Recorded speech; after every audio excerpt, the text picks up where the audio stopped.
നമസ്കാരം. ഓരോ പുതിയ മാസവും ഒരു പുതിയ ശുഭാരംഭം തന്നെയാകുന്നു. ആ വ്യക്തികളുടെ ജീവിതത്തിൽ പുതിയ കാര്യങ്ങൾ സംഭവിക്കും, പുതിയ നേട്ടങ്ങൾ തേടി വരും എന്നിങ്ങനെ നിരവധിയാർന്ന പ്രതീക്ഷകൾ ഏവർക്കും ഉണ്ടാകുന്നതാണ്.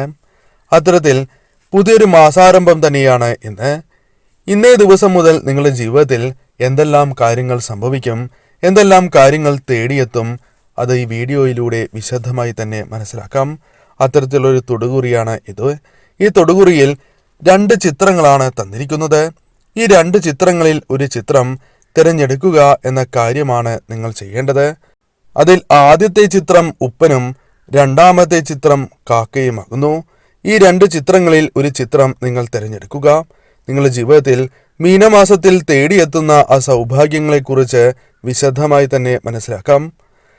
ഏവരും ഭഗവാനെ മനസ്സിൽ ധ്യാനിച്ചുകൊണ്ട്, നിങ്ങളുടെ ഇഷ്ടദേവതയെ മനസ്സിൽ ധ്യാനിച്ചുകൊണ്ട്, സർവ്വ ദുരിതങ്ങളും കഷ്ടതകളും ഈ മാസം ഒഴിയണം, സൗഭാഗ്യങ്ങൾ തേടിയെത്തണം എന്ന് പ്രാർത്ഥിച്ചുകൊണ്ട് ഈ 2 പക്ഷികളിൽ ഒരു പക്ഷിയെ തിരഞ്ഞെടുക്കുക. ഏവരും ഒരു പക്ഷിയെ തിരഞ്ഞെടുത്തു എന്നാണ് കരുതുന്നത്. ഇനി ഫലങ്ങളെക്കുറിച്ച് വിശദമായി തന്നെ മനസ്സിലാക്കാം. അതിനു മുന്നോടിയായി ഏവരും ഇന്നേ ദിവസം നടത്തുന്ന വിശേഷാൽ മാസാദ്യ പൂജകളിൽ ഉൾപ്പെടുത്താൻ ആഗ്രഹിക്കുന്നവർ പേരും ജന്മനക്ഷത്രവും കമന്റ് ബോക്സിൽ രേഖപ്പെടുത്തുക. എന്തെങ്കിലും പ്രത്യേക ആവശ്യത്തിനായി പ്രാർത്ഥിക്കേണ്ടതായിട്ടുണ്ട് എങ്കിൽ ആ കാര്യവും രേഖപ്പെടുത്തുവാൻ ശ്രമിക്കുക. ഏവരും ഈ മാസം ഏറ്റവും ശുഭമായി തീരണം എന്ന് പ്രാർത്ഥിച്ചുകൊണ്ട് ഇഷ്ടദേവതയുടെ നാമം കമന്റ് ബോക്സിൽ രേഖപ്പെടുത്തുവാൻ ശ്രമിക്കുക. ഇനി ഫലങ്ങളെക്കുറിച്ചാണ് പരാമർശിക്കാനായി പോകുന്നത്. ആദ്യത്തെ പക്ഷിയായ ഉപ്പനെയാണ് നിങ്ങൾ തെരഞ്ഞെടുത്തത് എങ്കിൽ ഫലം ഇപ്രകാരമാണ്. ഏതൊരു വ്യക്തിയുടെയും ജീവിതത്തിൽ സൗഭാഗ്യം നിറയ്ക്കുവാൻ സഹായകരമായ ഒരു പക്ഷിയാണ് ഉപ്പൻ. ആ ഉപ്പനെ നിങ്ങൾ തിരഞ്ഞെടുത്തത് പോലും ശുഭമാണ് എന്ന് തന്നെ പറയാം. ഈ മാസം നിങ്ങളുടെ ജീവിതത്തിൽ സംഭവിക്കാൻ പോകുന്ന ചില കാര്യങ്ങളാണ് ഇനി പരാമർശിക്കുന്നത്. അതിൽ ആദ്യമായി പരാമർശിക്കാനുള്ളത് ശ്രദ്ധിക്കേണ്ട ഒരു കാര്യമാണ്. ശത്രുക്കൾ വർദ്ധിക്കാനുള്ള സാധ്യത വളരെ കൂടുതലാണ് എന്ന് തന്നെ പറയാം. ശത്രുക്കൾ വർദ്ധിക്കുകയും തന്മൂലം ജീവിതത്തിൽ പല പ്രതിസന്ധികൾക്കും കാരണമാകാം. എന്നാൽ ഇത്തരത്തിലുള്ള കാര്യങ്ങൾ പരീക്ഷണങ്ങൾ മാത്രമാണ്. നിങ്ങൾക്ക് ഒരിക്കലും അതിനെ പ്രതിരോധിക്കാതെ മുന്നോട്ട് പോകുവാൻ സാധിക്കുന്നതല്ല. അതിനാൽ തന്നെ നിങ്ങൾ വിഷമിച്ചിരിക്കരുത് എന്നാണ് പ്രധാനമായും പറയുവാൻ സാധിക്കുന്നത്. വിഷമിച്ചിരിക്കാതെ ധൈര്യമായി തന്നെ നിങ്ങൾ മുന്നോട്ട് പോവുക. അത് നിങ്ങൾക്ക് ഉയർച്ചയും സൗഭാഗ്യങ്ങളും നൽകും എന്ന കാര്യം നിസ്സംശയം പറയാം. അതിനാൽ തന്നെ നിങ്ങൾ ഈ കാര്യങ്ങളെ പ്രതിരോധിച്ച് മുന്നോട്ട് പോകുന്നതിലൂടെ ഉയർച്ച മാത്രമേ വന്നു ചേരൂ. ചിന്തിച്ചാണ് നിങ്ങൾ പ്രവർത്തിക്കേണ്ടത്. ചിന്തിക്കാതെ പ്രവർത്തിച്ചാൽ ഈ മാസം നിങ്ങൾക്ക് വന്നു ചേരേണ്ട സൗഭാഗ്യങ്ങൾ നഷ്ടമാകുന്നതിന് കാരണമാകും. കാരണം പല അവസരങ്ങളും നിങ്ങൾക്ക് ഈ മാസം കാത്തിരിക്കുന്നു എന്നതാണ് വാസ്തവം. അതിനാൽ തന്നെ ചിന്തിച്ച് പ്രവർത്തിക്കുകയാണ് എങ്കിൽ ആ അവസരങ്ങൾ ശരിയായ രീതിയിൽ വിനിയോഗിക്കുവാനും തന്മൂലം ഉയർച്ച നേടുവാനും നിങ്ങൾക്ക് സാധിക്കും. അതിനാൽ ഈ കാര്യം മറക്കാതിരിക്കുക. മറച്ചു പിടിക്കുന്നത് പെട്ടെന്ന് തന്നെ കണ്ടുപിടിക്കുന്നവരാണ് നിങ്ങൾ. പല വ്യക്തികളും പല കാര്യങ്ങളും നിങ്ങളിൽ നിന്നും മറച്ചു പിടിക്കുവാൻ സാധ്യത കൂടുതലാണ്. എന്നാൽ നിങ്ങൾക്ക് ഇത്തരത്തിലുള്ള വ്യക്തിത്വങ്ങളായതിനാൽ അത് നിങ്ങൾക്ക് ഫലപ്രദമായി പ്രതിരോധിക്കുവാൻ സാധിക്കും. അതിനാൽ ഇത്തരം കാര്യങ്ങളും അല്പം ശ്രദ്ധാപൂർവം നിങ്ങൾ വീക്ഷിക്കണം എന്ന് തന്നെ പറയാം. ശരിയായ രീതിയിൽ വീക്ഷണം ഉള്ളവരാണ് നിങ്ങൾ. അത്തരത്തിൽ നിങ്ങൾ മുന്നോട്ട് പോവുകയാണ് എങ്കിൽ ഈ മാസം നിങ്ങൾക്ക് ഏറ്റവും വിശേഷമായി തീരും. ഏറ്റവും ശുഭകരമായ ഫലങ്ങൾ തന്നെ ജീവിതത്തിലേക്ക് കടന്നു വരും എന്ന കാര്യമാണ് ഓർക്കേണ്ടത്. വൃത്തിയുള്ളവരാണ് നിങ്ങൾ. അത് നിങ്ങളുടെ ജീവിതത്തിൽ എപ്പോഴും പ്രകടമാകുന്ന ഒന്ന് തന്നെയാണ്. ഏത് കാര്യത്തിലും അത് വ്യക്തമായി തന്നെ നിഴലിക്കും എന്ന കാര്യം ഓർക്കേണ്ടതായിട്ടുണ്ട്. അത്തരത്തിൽ തന്നെ നിങ്ങൾ മുന്നോട്ട് പോവുക. എല്ലാ കാര്യങ്ങളും അതിൻ്റെതായ രീതിയിൽ തന്നെ ചെയ്യുവാൻ സാധിക്കുന്നവരാണ് നിങ്ങൾ. അത്തരത്തിൽ ചെയ്യുന്നതിലൂടെ ഈ മാസം നിങ്ങൾക്ക് വന്നു ചേരേണ്ട സൗഭാഗ്യങ്ങൾ ശരിയായ രീതിയിലേക്ക് കടന്നു വരിക തന്നെ ചെയ്യും. ആധ്യാത്മികമായി വളരെയധികം താല്പര്യം പ്രകടിപ്പിക്കുന്നവരാണ് നിങ്ങൾ. ആധ്യാത്മികമായ കാര്യങ്ങളിൽ താല്പര്യം പ്രകടിപ്പിച്ച് മുന്നോട്ട് പോകുന്നവരാണ് നിങ്ങൾ. ആ താല്പര്യം വർദ്ധിക്കുന്നതായ മാസം തന്നെയാണ് ഇത്. ഇത്തരത്തിൽ വർദ്ധിക്കുന്നതിലൂടെ നിങ്ങൾക്ക് പല സൗഭാഗ്യങ്ങളും തടസ്സങ്ങൾ കൂടാതെ വന്നു ചേരും. ജീവിതത്തിലെ പല ദുരിതങ്ങളും ദുഃഖങ്ങളും ജീവിതത്തിൽ നിന്നും അകന്ന് മനസമാധാനം ജീവിതത്തിലേക്ക് കൊണ്ടുവരുവാൻ സഹായകരമായി തീരും എന്ന കാര്യം ഓർക്കുക. ആഗ്രഹങ്ങൾ നടക്കും എന്ന് തന്നെയാണ് ഫലം. നിങ്ങൾ മനസ്സിൽ വിചാരിച്ച ചില ആഗ്രഹങ്ങൾ നടക്കാനുള്ള സാധ്യതകൾ ഉരുത്തിരിയുന്ന മാസം തന്നെയാണ് ഇത്. എന്നാൽ കഠിനാധ്വാനം അനിവാര്യമാണ്. കഠിനാധ്വാനത്തോടെ മുന്നോട്ട് പോയാൽ മാത്രമേ അത് നിങ്ങൾക്ക് നേടിയെടുക്കുവാൻ സാധിക്കൂ എന്ന് തന്നെ പറയാം. വന്നു ചേരുന്ന അവസരങ്ങളെപ്പോലും നിങ്ങൾക്ക് ശരിയായ രീതിയിൽ വിനിയോഗിക്കുവാൻ സാധിക്കണം എങ്കിൽ തീർച്ചയായും നിങ്ങൾ കഠിനാധ്വാനത്തോടെ മുന്നോട്ട് പോകണം. അതിനാൽ തന്നെ ആ കാര്യം എനിക്ക് നടക്കണം എന്നൊരു ചിന്ത എപ്പോഴും നിങ്ങളുടെ മനസ്സിൽ നിഴലിക്കുകയും കാര്യങ്ങൾ നിങ്ങൾക്ക് കൂടുതൽ അനുകൂലമാവുകയും ചെയ്യും. തീർച്ചയായും ഈ കാര്യം മറക്കാതെ മനസ്സിൽ നിങ്ങൾ സൂക്ഷിക്കേണ്ടതാകുന്നു. നടക്കും എന്ന് തന്നെയാണ് ഫലം. അല്പം കാത്തിരിക്കേണ്ടതായ അവസരം വന്നു ചേരും. എപ്രകാരം? നിങ്ങൾ ശ്രമിക്കാതെ, നിങ്ങൾ ശരിയായ രീതിയിൽ ശ്രമിക്കാതിരിക്കുകയാണ് എങ്കിൽ, അല്ലെങ്കിൽ അല്പം കൂടി കഴിയട്ടെ എന്ന ചിന്താഗതിയുണ്ട് എങ്കിൽ പിന്നീട് അത് കാത്തിരിക്കുകയല്ലാതെ നിർവാഹമില്ല എന്ന കാര്യവും നാം ഓർക്കേണ്ടതുണ്ട്. അതിനാൽ തന്നെ തീർച്ചയായും ആ കാര്യം നിങ്ങൾ ശ്രദ്ധിക്കുക. ഇപ്പോൾ നടന്നില്ല എങ്കിൽ കാത്തിരിക്കേണ്ടതായി വരും. ആ കാര്യം ഓർക്കണം. ഇപ്പോൾ ചെയ്യുന്ന കാര്യങ്ങൾ, നിങ്ങൾ ഈ മാസം ചെയ്യാൻ പോകുന്ന പല കാര്യങ്ങളും ഈശ്വര കടാക്ഷത്താൽ നിങ്ങൾക്ക് അനുകൂലമായി തീരും. അത് ഉയർച്ചയ്ക്ക് സഹായകരമായി തീരും എന്ന് തന്നെ പറയാം. സുഹൃത്തുക്കൾ ജീവിതത്തിൽ ഉണ്ട്. എന്നാൽ സുഹൃത്തുക്കളുമായി ബന്ധപ്പെട്ട് ചില ബുദ്ധിമുട്ടുകൾ നിങ്ങൾക്ക് വന്നു ചേരാം. അത് സുഹൃത്തുക്കൾ തന്നെ ആകണം എന്നില്ല. മറ്റ് പലരുടെയും പല പ്രവർത്തനങ്ങളും നിങ്ങൾക്ക് പ്രയാസങ്ങളും ബുദ്ധിമുട്ടുകളും നഷ്ടങ്ങളും ഉണ്ടാക്കുന്നതിന് കാരണമായി തീരും. അതിനാൽ ശ്രദ്ധയോടെ തന്നെ മുന്നോട്ട് പോവുക. ആരാണ് എങ്കിൽ പോലും അവരെ പൂർണ്ണമായും വിശ്വസിക്കാതെ, കണ്ണടച്ച് വിശ്വസിക്കാതെ തന്നെ മുന്നോട്ട് പോകണം. ആരെയും അപ്രകാരം നിങ്ങൾ വിശ്വസിക്കുവാൻ പാടുള്ളതല്ല. അവരെടുക്കുന്ന തീരുമാനങ്ങൾ ചിന്തിച്ചതിന് ശേഷം മാത്രം അതുമായി മുന്നോട്ട് പോവുക. ആ കാര്യങ്ങൾ നിങ്ങൾ പ്രത്യേകം ശ്രദ്ധിക്കേണ്ടതാകുന്നു. ശക്തിയുള്ള മനസ്സ് നിങ്ങൾക്കുണ്ട്. അതിനാൽ തന്നെ ഉയർച്ച നേടുവാൻ നിങ്ങൾക്ക് സാധിക്കും. പോസിറ്റീവായി ചിന്തിക്കുവാനും പ്രവർത്തിക്കുവാനും നിങ്ങൾക്ക് ഈ മാസം സാധിക്കും എന്ന് തന്നെ പറയാം. ഭാഗ്യം നിങ്ങളെ തുണയ്ക്കുന്നതായ മാസം കൂടിയാണ് ഇത്. അതിനാൽ നിങ്ങൾ ചെയ്യുന്ന പല പ്രവർത്തനങ്ങളും നിങ്ങൾക്ക് അനുകൂലമായി തീരും. സമൃദ്ധി ജീവിതത്തിലേക്ക് കടന്ന് വരാവുന്ന ഒരു സമയം കൂടിയാണ് ഇത് എന്ന കാര്യം ഓർക്കുക. പരിവർത്തനങ്ങൾ നിങ്ങളുടെ ജീവിതത്തിൽ സംഭവിക്കാം. അതായത് പല കാര്യങ്ങളിലും മാറ്റങ്ങൾ സംഭവിക്കാം. പല കാര്യങ്ങളും പുനർചിന്തനം നിങ്ങൾ നടത്താം. അല്ലെങ്കിൽ വീണ്ടും കാര്യങ്ങൾ ശ്രമിക്കാവുന്നതാണ്. വീണ്ടും ശ്രമിച്ചു നോക്കാം. പല കാര്യങ്ങളും നിങ്ങൾക്ക് അനുകൂലമായി മാറും.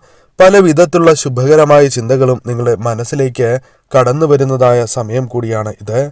ഈ മാസം തീർച്ചയായും ഞാൻ ഈ പറയുന്ന മന്ത്രം എപ്പോഴും ജപിക്കുക. ഓം ശ്രീ മഹാലക്ഷ്മി ദേവിയെ നമഃ.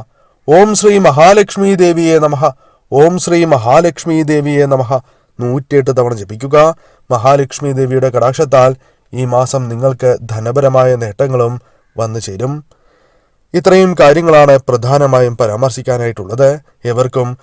ഏവർക്കും ശുഭകരമായ മാസം തന്നെ വന്ന് ഭവിക്കട്ടെ എന്ന് പ്രാർത്ഥിക്കുന്നു. രണ്ടാമത്തെ പക്ഷിയായ കാക്കയെയാണ് നിങ്ങൾ തിരഞ്ഞെടുത്തത് എങ്കിൽ എന്താണ് ഈ മാസം നിങ്ങളുടെ ജീവിതത്തിൽ സംഭവിക്കാൻ പോകുന്നത് എന്ന് തന്നെ മനസ്സിലാക്കാം. നിങ്ങളുടെ ജീവിതത്തിൽ ഈ മാസം പുതിയ ചില കാര്യങ്ങൾ നടക്കും. നിങ്ങൾ പ്രതീക്ഷിക്കാത്തതോ അല്ലെങ്കിൽ നിങ്ങൾ ചെയ്യണമെന്ന് വിചാരിക്കാത്തതോ ആയ ചില കാര്യങ്ങൾ ഈ മാസം ചെയ്യുവാനോ അല്ലെങ്കിൽ അത്തരത്തിലുള്ള സാധ്യത വളരെ കൂടുതലാണ് എന്ന് ആദ്യമേ മനസ്സിലാക്കുക. കൂടാതെ പെട്ടെന്ന് പല കാര്യങ്ങളും നിങ്ങളുടെ ജീവിതത്തിലേക്ക് നടക്കുവാൻ സാധ്യത വളരെ കൂടുതലാകുന്നു. പല കാര്യങ്ങളും നിങ്ങൾക്ക് അനുകൂലമായി തന്നെ നടക്കുവാൻ സാധ്യത വർദ്ധിച്ചിരിക്കുന്ന സമയമാകുന്നു. പെട്ടെന്ന് നടക്കും എന്ന് തന്നെ പറയാം. തടസ്സങ്ങൾ ഇല്ലാതാവുക എന്ന കാര്യമാണ് ചെയ്യുക. അതേപോലെ തന്നെ നിങ്ങളുടെ ജീവിതത്തിൽ ഉയർച്ചയ്ക്ക് സഹായകരമായ പല കാര്യങ്ങളും സംഭവിക്കും. പല വഴികളും ഈശ്വരനായി തന്നെ നിങ്ങൾക്ക് നൽകും. പ്രതിസന്ധികൾ പെട്ടെന്ന് തരണം ചെയ്യുവാൻ സാധിക്കുന്നവരാണ് നിങ്ങൾ. അത്തരത്തിൽ സാധിക്കുന്ന ഒരു മാസം തന്നെയാണ് ഇത് എന്ന് തന്നെ പറയാം. എന്നാൽ നിങ്ങൾക്ക് സംഭവിക്കാൻ പോകുന്ന ചില കാര്യങ്ങൾ, എന്തെങ്കിലും പ്രതിസന്ധികൾ വരികയാണ് എങ്കിൽ പെട്ടെന്ന് നിങ്ങൾ പതറിപ്പോകും. എന്നാൽ ഒരിക്കലും നിങ്ങൾ അത്തരത്തിൽ ചെയ്യാൻ പാടുള്ളതല്ല. പെട്ടെന്ന് തീരുമാനങ്ങൾ തന്മൂലം കൈക്കൊള്ളുവാൻ പാടുള്ളതല്ല. ശരിയായ രീതിയിൽ ചിന്തിച്ച് ആ മാസം പ്രവർത്തിക്കുക. ആ കാര്യങ്ങൾ നിങ്ങൾക്ക് അനുകൂലമാക്കിയെടുക്കുവാൻ നിങ്ങൾക്ക് സാധിക്കും. അല്ലെങ്കിൽ മറ്റു പല വഴികളും നിങ്ങൾക്ക് മുൻപിൽ തെളിയും എന്ന കാര്യവും ഓർക്കേണ്ടതായിട്ടുണ്ട്. അതിനാൽ തന്നെ പ്രതിസന്ധികൾ വന്നു ചേരുകയാണ് എങ്കിൽ അത് തരണം ചെയ്യുവാൻ സാധിക്കുന്നവരാണ് നിങ്ങൾ എന്ന് നിങ്ങൾ മനസ്സിലാക്കേണ്ടതായിട്ടുണ്ട്. ഏത് കാര്യത്തിലും പെട്ടെന്ന് സന്തോഷിക്കുന്നവരാണ് നിങ്ങൾ. സന്തോഷിച്ച് മുന്നോട്ട് പോകുവാൻ നിങ്ങൾക്ക് സാധിക്കും. അതേപോലെ തന്നെ വിഷമിക്കുകയും ചെയ്യും. ചെറിയ കാര്യത്തിന് വിഷമിക്കുവാൻ സാധ്യത കൂടുതലാകുന്നു. എന്നാൽ നിങ്ങൾ ചിന്തിക്കേണ്ടതായ കാര്യം അത്തരത്തിൽ പെട്ടെന്ന് വിഷമിക്കരുത് എന്ന കാര്യമാണ്. വിഷമിച്ച് നിങ്ങൾ മുന്നോട്ട് പോകരുത്. നിങ്ങൾ ചിന്തിച്ച് ആ കാര്യങ്ങൾ നിങ്ങളുടെ ജീവിതത്തിൽ ഒഴിവാകേണ്ടതായിരുന്നു, അല്ലെങ്കിൽ നേടിയെടുക്കുവാൻ സാധിക്കും എന്ന ചിന്തയോടെ നിങ്ങൾ മുന്നോട്ട് പോവുക. കാര്യങ്ങൾ നിങ്ങൾക്ക് അനുകൂലമായി തീരും. ഏത് കാര്യവും പെട്ടെന്ന് ചെയ്ത് തീർക്കുവാൻ സാധിക്കുന്നവരാണ് നിങ്ങൾ. അത്തരത്തിൽ ചെയ്ത് തീർത്തിട്ടുള്ളവരാണ് നിങ്ങൾ. അത് നിങ്ങൾ മനസ്സിലാക്കണം. നിങ്ങൾക്ക് അത്രമേൽ കഴിവുണ്ട് എന്ന കാര്യം ഓർക്കുക. അതിനാൽ ഈ മാസവും അത്തരത്തിൽ നിങ്ങൾക്ക് ശുഭകരമായ കാര്യങ്ങൾ സംഭവിക്കാൻ സാധിക്കും. വിഷമം മനസ്സിൽ തങ്ങി നിൽക്കുന്നവരാണ് നിങ്ങൾ. പലപ്പോഴും മനസ്സിൽ പല വ്യക്തികളുമായി ബന്ധപ്പെട്ടുള്ള വിഷമങ്ങൾ തങ്ങി നിൽക്കുന്നവരാണ് നിങ്ങൾ. നിങ്ങൾ വിചാരിക്കാതെ പല വിഷമങ്ങളും കടന്ന് വന്നിട്ടുള്ളവരാണ് നിങ്ങൾ. അത്തരത്തിലുള്ള ചില കാര്യങ്ങൾ ഈ മാസവും സാധ്യത കൂടുതലാകുന്നു. ചില വിഷമങ്ങൾ അപ്രതീക്ഷിതമായ വിഷമങ്ങൾക്ക് സാധ്യത കൂടുതലാണ്. എന്നാൽ പതറിപ്പോകാതെ മുന്നോട്ട് പോവുക എന്ന കാര്യമാണ് നിങ്ങൾ ചെയ്യേണ്ടത്. ഏത് കാര്യവും അത്തരത്തിൽ നിങ്ങൾക്ക് തരണം ചെയ്യുവാൻ സാധിക്കും. അത് പ്രത്യേകം ഓർക്കുക. ഈശ്വരാനുഗ്രഹം ഉള്ളവരാണ് നിങ്ങൾ. അതിനാൽ തന്നെ നിങ്ങൾ ചെയ്യുന്ന പ്രവൃത്തികൾ നിങ്ങൾക്ക് അനുകൂലമായി ഭവിക്കും. കഠിന പ്രയത്നം ചെയ്യുവാൻ യാതൊരുവിധ മടിയും ഇല്ലാത്തവരാണ് നിങ്ങൾ എന്നതും നിങ്ങളുടെ മേന്മയായി തന്നെ പറയാം. അതിനാൽ തന്നെ നിങ്ങൾ ചെയ്യുന്നതായ പ്രവർത്തനങ്ങൾ നിങ്ങൾക്ക് ഏറ്റവും അനുകൂലമായി ഭവിക്കും. തീർച്ചയായും കഠിനാധ്വാനത്തോടെ നിങ്ങൾ മുന്നോട്ട് പോകുന്നതിലൂടെ നിങ്ങൾ മനസ്സിൽ വിചാരിച്ച ആഗ്രഹങ്ങൾ നടക്കും എന്ന് തന്നെയാണ് ഫലം. അതല്ല എങ്കിൽ തടസ്സങ്ങൾ വന്നു ചേരും. ആ ആഗ്രഹം നടക്കുവാൻ സാധിക്കാതെ വഴിമുട്ടുവാൻ സാധ്യത കൂടുതലാകുന്നു. ഇപ്പോൾ ശ്രമങ്ങൾ നടത്തി നിങ്ങൾ മുന്നോട്ട് പോവുകയാണ് എങ്കിൽ അത് നിങ്ങൾക്ക് അനുകൂലമായി ഭവിക്കും. അനുകൂലമായ ഫലങ്ങൾ ജീവിതത്തിലേക്ക് കടന്നു വരും. നിങ്ങളുടെ ജീവിതത്തിൽ അത് ഉയർച്ചയ്ക്ക് കാരണമാകും എന്ന കാര്യവും ഓർക്കേണ്ടതായിട്ടുണ്ട്. കണ്ണടച്ച് ഒരു കാര്യവും വിശ്വസിക്കുവാൻ പാടുള്ളതല്ല. ആരെയും കണ്ണടച്ച് വിശ്വസിക്കരുത് എന്ന കാര്യമാണ് നിങ്ങൾ ഈ നിമിഷം ഓർത്തിരിക്കേണ്ടത്. കാരണം നിങ്ങൾക്ക് ചതി സംഭവിക്കാനുള്ള സാധ്യതകൾ വളരെ വളരെ കൂടുതലാണ് എന്ന കാര്യം നിങ്ങൾ ഓർത്തിരിക്കേണ്ടതാകുന്നു. അതല്ല, നിങ്ങൾ മുന്നോട്ട് പോവുകയാണ് എങ്കിൽ പല രീതിയിലുള്ള ചതികൾ നിങ്ങൾക്ക് വന്നു ചേരാം. ധനപരവും അല്ലാതെയുമുള്ള നിങ്ങൾക്ക് പല രീതിയിലുള്ള പ്രശ്നങ്ങൾക്ക് കാരണമാകും എന്നുകൂടി മനസ്സിലാക്കുക. ദേഷ്യം നിങ്ങൾ ശ്രദ്ധിക്കേണ്ടതായ ഒരു കാര്യമാകുന്നു. ദേഷ്യം പിടിക്കുന്നത് മൂലം പല പ്രശ്നങ്ങളും പല സൗഭാഗ്യങ്ങളും നിങ്ങളിൽ നിന്നും തട്ടിത്തെറിച്ചു പോകാം. പല ബന്ധങ്ങളും നഷ്ടമാകാം. പല ബന്ധങ്ങളിലും ഉലച്ചിൽ സംഭവിക്കാം. അത്തരത്തിൽ നിങ്ങളുടെ ജീവിതത്തിൽ ദോഷകരമായ കാര്യങ്ങൾ സംഭവിക്കാൻ സാധ്യത കൂടുതലാണ് എന്ന് നിങ്ങൾ മനസ്സിലാക്കേണ്ടതായിട്ടുണ്ട്. അതിനാൽ നിങ്ങൾ ദേഷ്യം വളരെയധികം സൂക്ഷിക്കേണ്ടതാകുന്നു. ദേഷ്യത്തോടെ ഒരു കാര്യവും ചെയ്യരുത് എന്ന കാര്യം പ്രത്യേകം ഓർക്കുക. ഈ മാസം പ്രത്യേകം നിങ്ങൾ ശ്രദ്ധിക്കുക. ഇഷ്ടദേവത നിങ്ങൾക്ക് കടാക്ഷവുമായുണ്ട്. ഇഷ്ടദേവത കടാക്ഷം നിങ്ങളിൽ നിറഞ്ഞിരിക്കുന്ന സമയമാണ് എന്ന് തന്നെ പറയാം. അതിനാൽ നിങ്ങൾ ചെയ്യുന്ന പല കാര്യങ്ങളും നിങ്ങൾക്ക് അനുകൂലമായി തീരും എന്ന കാര്യം ആലോചിക്കേണ്ടതായിട്ടുണ്ട്. ഈ സമയം നിങ്ങൾ ഇഷ്ടദേവതാ ക്ഷേത്രത്തിൽ ദർശനം നടത്തുകയും ഇഷ്ടദേവതയെ ആരാധിച്ച് മുന്നോട്ടു പോകുന്നതിലൂടെ ശുഭകരമായ ഫലങ്ങൾ തടസ്സങ്ങൾ കൂടാതെ ജീവിതത്തിലേക്ക് വന്നുകൊണ്ടേയിരിക്കും. ഓം നമഃശിവായ എന്ന പഞ്ചാക്ഷരി മന്ത്രം 108 തവണ ഈ മാസം നിങ്ങൾ ജപിക്കുന്നത് ഏറ്റവും ശുഭകരമാണ്. വിളക്ക് വഴിപാട് ചെയ്യുന്നതും ഏറ്റവും ശുഭകരമാണ് എന്ന കാര്യവും നിങ്ങൾ ആലോചിക്കേണ്ടതായിട്ടുണ്ട്. ഈ സമയം നിങ്ങൾ പ്രധാനമായും ശ്രദ്ധിക്കേണ്ടത് നിങ്ങൾക്ക് ഉയർച്ച സൗഭാഗ്യങ്ങൾ വന്നു ചേരും. അതിനുള്ള അവസരങ്ങളാണ് വന്നു ചേരുക. അത് ശരിയായ രീതിയിൽ നിങ്ങൾ വിനിയോഗിക്കുക. കൂടാതെ പല കാര്യങ്ങളും നിങ്ങളുടെ മനസ്സിൽ നടക്കില്ല എന്ന് വിചാരിച്ച് നടക്കുവാനുള്ള സാധ്യതകൾ കൂടുതലാകുന്നു. മനസ്സിൽ വന്നു ചേർന്നിരിക്കുന്ന വിഷമങ്ങൾ അകലുവാൻ സഹായകരമായ ചില കാര്യങ്ങൾ വന്നു ഭവിക്കും. അല്ലെങ്കിൽ അത് മറന്ന് നിങ്ങൾക്ക് മുന്നോട്ട് പോകുവാൻ സാധിക്കും എന്ന് തന്നെ പറയാം. ഈ മാസം ഏറ്റവും ശുഭകരമായി ഭവിക്കട്ടെ എന്ന് ഞാനും പ്രാർത്ഥിക്കുന്നു.